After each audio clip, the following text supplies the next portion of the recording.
Walt Disney, you did it.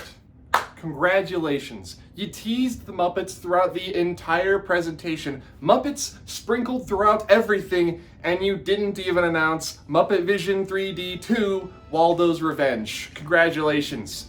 It's a new low, even for you. The Destination D23 presentation has now come and gone, and there are brand new announcements that we need to talk about here today. Some good, some bad, and some people would even say ugly. And I'm here to go through all of them and give you my opinion and to receive your opinion in return for you watching this video. I need to know what people think because I feel like I'm usually on the side of like Disney Imagineering shill where I love every change that comes to the park. Almost every change, and recently Disney has sort of proven themselves in the park that everything new is usually pretty good. Cosmic Rewind, Mission Breakout, Tiana's Palace, by the way, amazing. Moana the Journey of Water, I'm hearing wonderful things about. Will that streak continue into the future? And we'll start actually where Disney started. Ahsoka Tano is coming to Star Tours, and Asha from Wish is coming to the Disney parks as a meet and greet character. Very cool. Those are like the smaller aspects of the presentation. They started off small and they got bigger, I guess. We also received a sneak peek of a Lewis animatronic from Tiana's Bayou Adventure, and I'm happy to report that he is not projection face. Although we haven't seen Tiana's animatronic yet, she still very well could be, but Lewis is looking good. That is an impressive looking animatronic, I'll tell you what. We also received an early sneak peek at the world of Frozen over in Hong Kong with their nighttime lighting package, and may I just say, it looks absolutely amazing. I have never seen a Fantasyland type land lit up like this at night. It's so good. Fantasyland style land? Maybe a fairy tale type land. There, a fairy tale type. But then something happened that I can't really explain. Maybe it was just part of it being live. I don't know. Make of this what you will. I don't think it means anything though. That looks so amazing. Good. Looks good, doesn't it? It's gorgeous. But Josh, I was wondering. Bring it to Paris. They are, right? Pull some strings and get me one just like that. Maybe it's.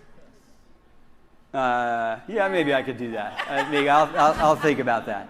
What is that? What do you mean by that, Josh? Now, the first sort of biggest thing that Disney announced, something that they announced that stood out to me, was more details regarding the Hatbox Ghost coming to the Haunted Mansion in Walt Disney World. Now, they announced this earlier, but they gave us more details story-wise as to what he's doing in the mansion. And it seems like they're really leaning on the happy haunts have received your sympathetic vibrations and have begun to materialize. The happy haunts. They were saying in this presentation that the Hatbox Ghost is materialized before the ballroom because he is not a happy haunt. That's the line that they're sort of leaning on to have him appear earlier in the mansion. And if you ask me whether or not I buy it, not really. I mean, it's an excuse to put him there for sure, but it looks like they're just going to bolt down the Hatbox Ghost animatronic from Anaheim where the Donald Duck chair used to be. Say goodbye to the Donald Duck chair. It's gone now. But here's something that I really thought was kind of funny, was they said, here's an exclusive first look, a sneak peek at the Hatbox Ghost animatronic coming to Orlando. And then they proceeded to show the Hatbox Ghost animatronic from Anaheim, the pre-release footage that they had for that one. We've seen this footage before. This is for Anaheim, not for Orlando. They didn't film this just for the Orlando Mansion announcement. And after that, we learned what ride type kind of the Avengers e-ticket's going to be over at Disney California Adventure, and I'm sorry to report that no, it's not a log flume or a boat ride. Campus. What's going on here? Have created a new vehicle capable Are they going to show us the ride vehicle? Worlds and even realities on planet Log Earth flume. And beyond. Log flume. The design No. combines elements of Dang Tony it. Stark's time suits with Xandarian jump points and Wakandan technology to create a vehicle that can transport heroes to remote worlds in a matter of moments. This new vehicle combines portal technology and flight capabilities. All right, that'll go in the video. Through the skies, meaning heroes can deploy anywhere they are needed.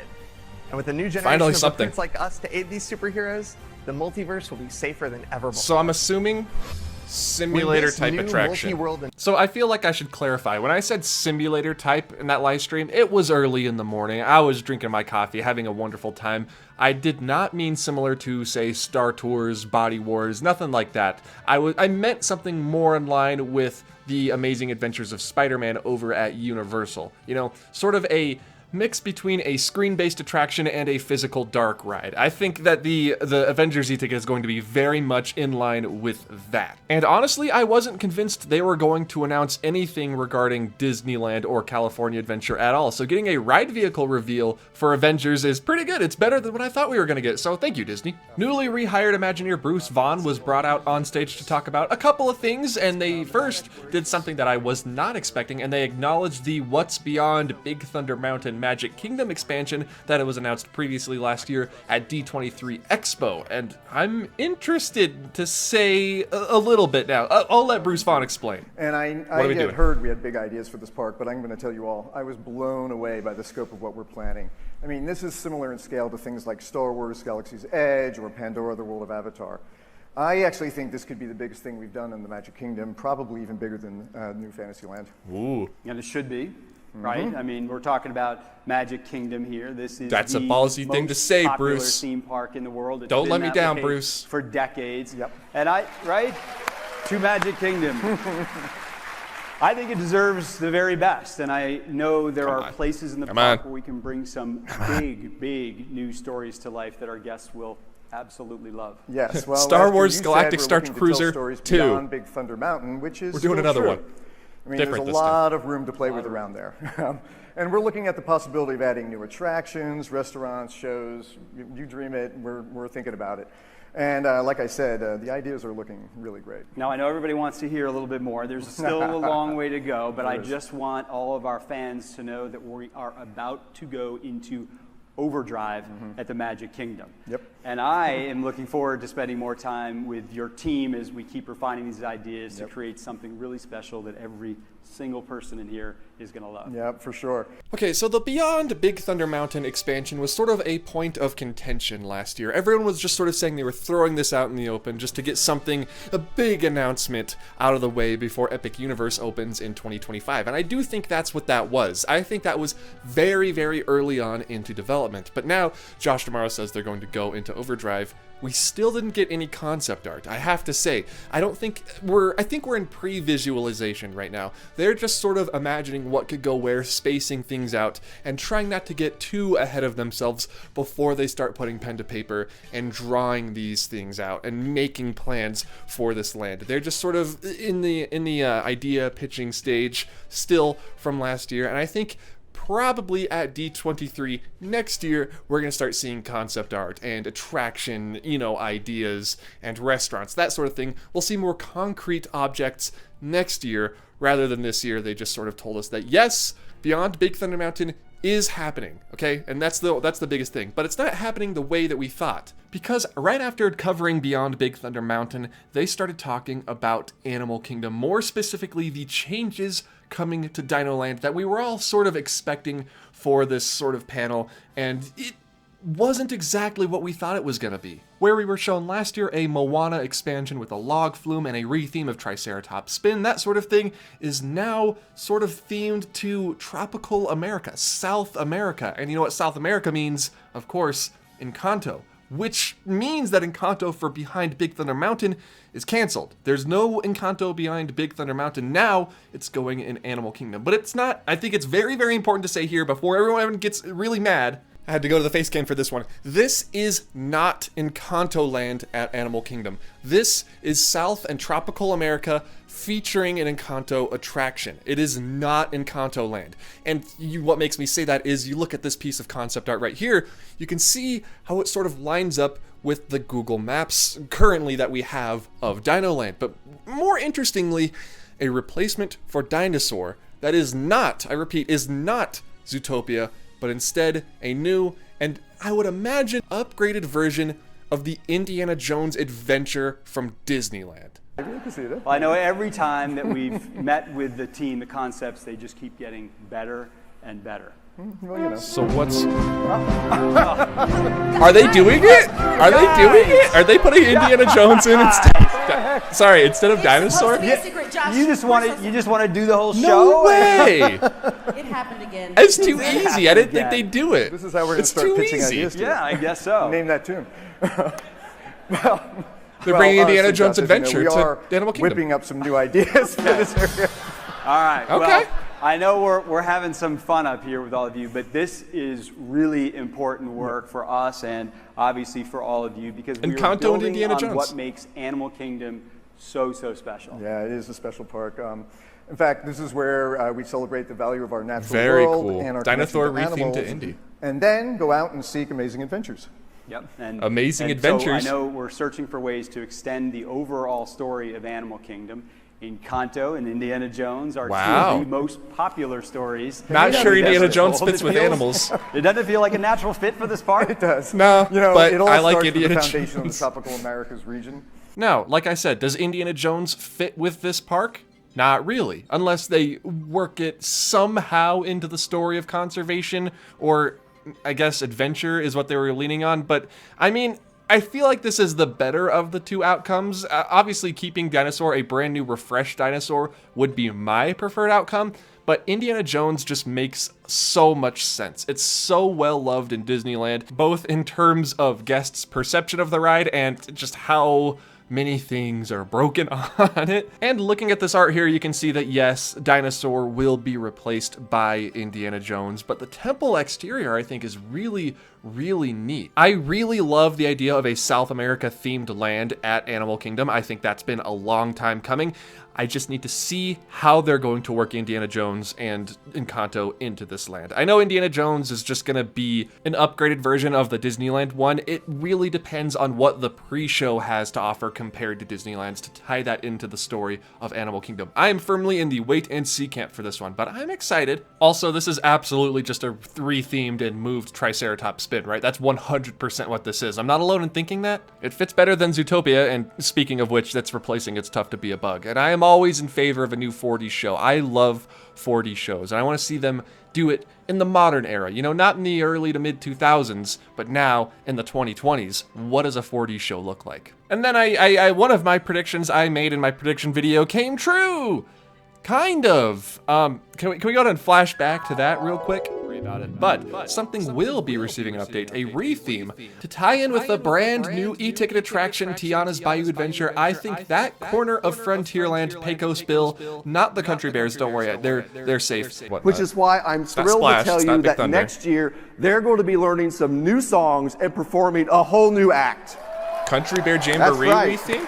Okay, I'm willing to admit that I was a little off on that one. They gave a preview where the bears were performing the Bear Necessities from the Jungle Book. I'm hoping this whole show isn't IP-based Disney music, but deep down, I know that it will be. But I mean, if you think about it, I was kind of right in that a dining location will be receiving an update. Tortuga Tavern will be re-themed. I mean, we don't know that it's Tortuga Tavern yet, but it's Tortuga Tavern, and it's going to be re-themed into a Pirates of the Caribbean themed lounge. I'm hoping for something similar to Trader Sam's, but with pirates. Can you imagine how cool a pirate themed lounge with show elements would be? I'd be there all day. Come on, and then maybe some Jean Lafitte. I don't know, I'm just spitballing here. Maybe some Jean Lafitte. And of course, it's always lovely to see the return of the Barker Parrot. I like when Disney pays respects to the past by bringing back classic characters. They did it with Rex in Galaxy's Edge of the Cantina, and they're doing it again here with the Barker Parrot. Now, I saved the best for last. If you couldn't tell by my shirt and the fact that I'm constantly talking about it, Epcot is one of my favorite Disney parks. It's right up there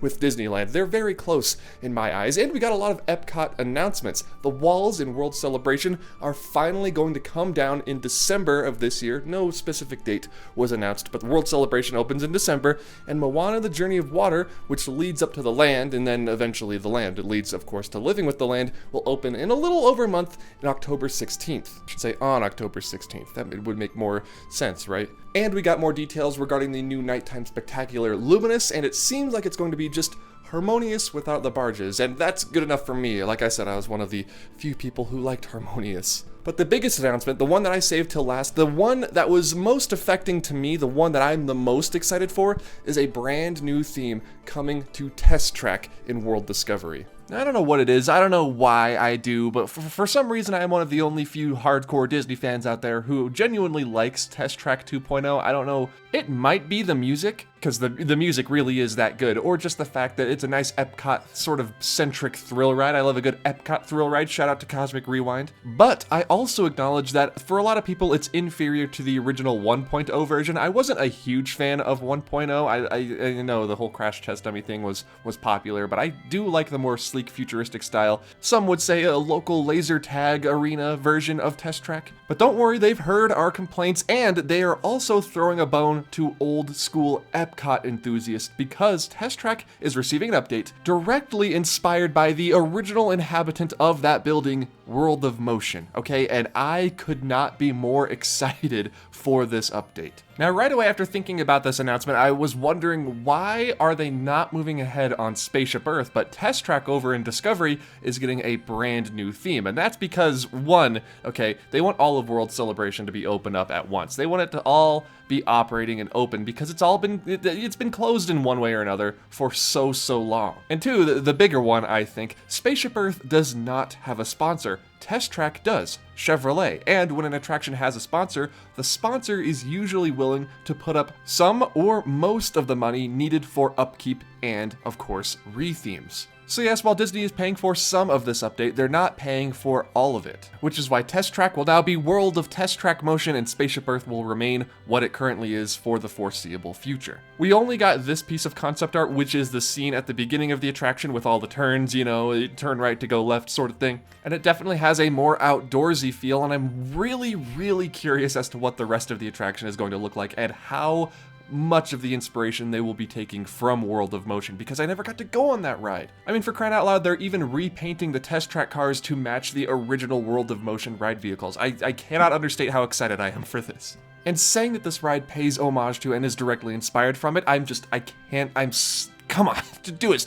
Close it down today. So there you have it. There were a couple of more announcements regarding, you know, the cruise line and the overseas parks, but I wanted to stick to the stateside theme parks because it's the only ones I'll be able to see for myself. What were your first favorite announcements from Destination D23 this weekend? This is sort of like a primer video so that in the future I can make more theorizing videos about this new Test Track, about the shows, about the attractions. This is just so everybody sort of knows what I'm talking about in those videos, right? And after you tell me your favorites, tell me what was your least favorite? What was your most disappointing announcement from Destination D23? I can see why people would be upset about Dino Land. I understand. I think there's charm there, not with Chester and Hester's, but with Dinosaur itself. And I'm really interested to see what you all think. And do you think that this Encanto being announced for Animal Kingdom will affect the Beyond Big Thunder Mountain expansion in any meaningful way? Will it just be villains? Will it just be Coco? Will they go in a completely different direction with a Fantasyland or Frontierland or Haunted Mansion themed expansion? I would love to hear you all talk and discuss amongst yourselves and with me in the comments down below. Is this enough to have Disney compete with Epic Universe when it opens in 2025? No, I don't think any of the big announcements we got today will even be open by 2025. Like, obviously the Figment meet and greet is today, and you know, World Celebration is later on this year, but let's say the new Animal Kingdom expansion or Test Track, will those be ready in time for 2025?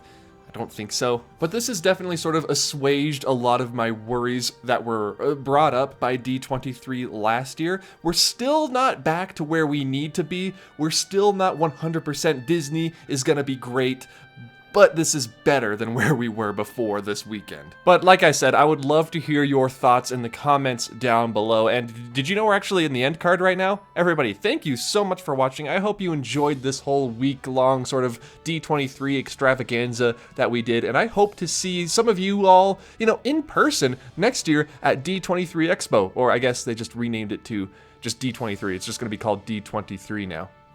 If you enjoyed this video, please hit the like button, and if you're new around here and you want more Disney news videos like this, please be sure to hit the subscribe button. I will make sure to keep them coming, don't worry. You can also follow me on my other social medias on Instagram, Twitter, and TikTok. I am at Offhand Disney on all of those places for some more Disneyland, Disney World, mostly just Disneyland and Epcot goodness. Once again, thank you all so much for watching, and I will see you all in the next video where I'm probably going to be talking about the Test Track retheme because I am just, I need to talk about it. Goodbye.